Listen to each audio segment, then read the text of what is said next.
আসসালামু আলাইকুম ওরহমতুল্লাহ। বন্ধুরা, আজকে আপনাদের মাঝে যে ভিডিও নিয়ে উপস্থিত হয়েছি, আমাদের এক্সেল শিটে যা কাজ করি ঠিক সেম হুবহু আমরা ওয়ার্কশিটেও কাজ করতে পারি। তো দেখুন, আমি একটা এক্সেল শিট ওপেন করেছি এবং একটা এম.এস ওয়ার্কশিটও ওপেন করেছি। এবং আমার এক্সেল শিটে যে একটা টেবিল দেখতেছেন আপনারা, এখানে কিছু ডেটাও ইনপুট করা আছে। ঠিক আমরা এটাকে কপি করে চাইলে কিন্তু আমরা এখানে পেস্ট করে দিয়ে কাজ করতে পারি। তো এটা পেস্ট করার কিছু নিয়ম আছে, সেটা হলো আমরা এখানে হোম মেনুতে দিয়ে এখানে পেস্টে গিয়ে এই যে আমাদের কতগুলো পেস্টের অপশান আছে, বিভিন্ন ধরনের টেবিল চেঞ্জের মাধ্যমে আমরা এটা করতে পারি। এটা এক ধরনের। এরপরে আমরা যদি এখানে যাইয়া ফেস্ট স্পেশালে গিয়ে যদি আমরা ফেস্ট করে গিয়ে সেখানে দুইটা ফর্মুলা আছে, নিচে একটা ফর্মুলা আছে, এটাকে সিলেকশন করে উপরের অপশনটা সিলেকশন করে দেন আমরা ওকে করে দিলে কিন্তু আমাদের এটা এখানে সেমভাবে পেস্ট হয়ে গিয়েছে। এখন চাইলে আমি যদি এই শিটে কোনো কাজ করি, ঠিক আমার ওই শিটে পরিবর্তন হয়ে যাবে।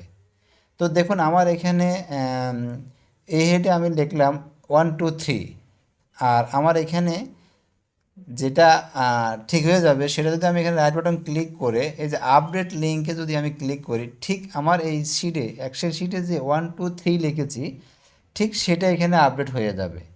তো এটা দেখুন, আমার এখানে কিন্তু 1 2 3 নেই, এখানে কিন্তু আমি 1 2 3 করেছি। তাহলে এটা আপনারা একটু ফলো করেন। দেখুন, আমি যদি এখন এখানে এসে রাইট বাটন ক্লিক করে দেন আমি আপডেট লিঙ্কে ক্লিক করি, দেখুন ওয়াও, আমার এখানে 1 2 3, এখানেও 1 2 3। তো বন্ধুরা, এভাবে আপনারা চাইলে কিন্তু একই ফর্মুলায় কাজ করতে পারবেন। তবে হ্যাঁ, এখানে একটা সমস্যা হবে, এই শিটটা যদি আপনি কাউকে দিতে চান তাহলে দুইটা শিট একসাথে দিতে হবে। ভিন্ন ভিন্ন শিট দিলে কিন্তু ওই লিঙ্কটা থাকবে না, আপডেট হবে না কোনো তথ্য চেঞ্জ করলে। তাহলে এই শিটটা আপনারা এভাবে দিতে হবে। তো আপনারা জানতে চাচ্ছেন তাহলে এমন শিট দেবো কেন? যাদের প্রয়োজন তারা দিবেন, যাদের প্রয়োজন তারা দিবেন না। তাহলে আমি এই শিটটা এখন কেটে দিয়েছি। কেটে দিয়ে আমরা এখানে আরেকটিভাবে এটাকে কাজ করতে পারি। সেটা কিভাবে করবেন? তো এখন আমি আবার এটাকে কপি করে নিচ্ছি, নিয়ে আমি ঠিক হোম বাটনে গিয়ে আবার আমি ফার্স্ট গিয়ে স্পেশালে চলে যাব, গিয়ে আমরা উপরে যে অপশনটা আছে ফার্স্ট এটাকে সিলেকশন করে দেন, আবার উপরে ফর্মুলা সিলেকশন করে দিলাম, ওকে, আমার একই কাজ হয়ে গেছে। তো এখন আমি চাইলে কিন্তু এই শিটটা আর আমার প্রয়োজন নেই। আমি যদি এখন এক্সেল শিটটা আমি ডিলিট করে দিয়ে যদি শুধু এখানে কাজ করি তাহলে কিন্তু আমার এটা থেকে যাচ্ছে। তো আমি এটা এখন কেটে দিয়েছি, এটা আমার প্রয়োজন নেই, এটা আমি রাখবো না, এটা আমি কেটে দিলাম। কেটে দিয়ে এটাকে একটু বড় করে নিয়ে আমরা এখন যদি এখানে কোনো কাজ করি তাহলে কিন্তু আমাদের কাজ ইজিভাবে এখানে করা যাবে। তো দেখুন, আমি এখানে কাজ করার জন্য ভিতরে ক্লিক করেছি আর আমার এটা ঠিক এক্সেল মোডে হয়ে গেছে। দেখেন, আমার উপরেও কিন্তু এক্সেলের যে রিমেম্বার মেনুটা আছে ঠিক এক্সেলের রিমেম্বার মেনুটা এসে পড়েছে। হ্যাঁ, আর ভিতরে আপনারা এক্সেলের যেই পরিমাণ কাজ করেন, যে তো ধরনের ফরম্যাটিং এক্সেলে করেন সেটাই আপনাদের হয়।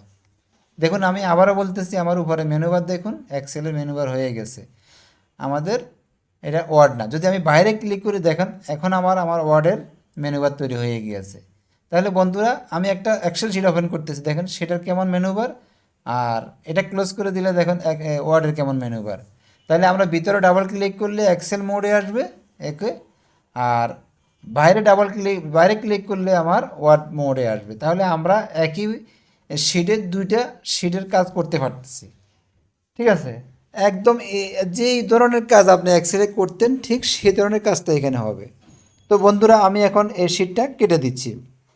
কেটে দিয়ে হ্যাঁ, আমি ধরেন এখানে আমি এখন চাইলে ওইভাবে আমি আনবো কেন, আমি এখানে এক্সেল শিট করব, সেটা কিভাবে?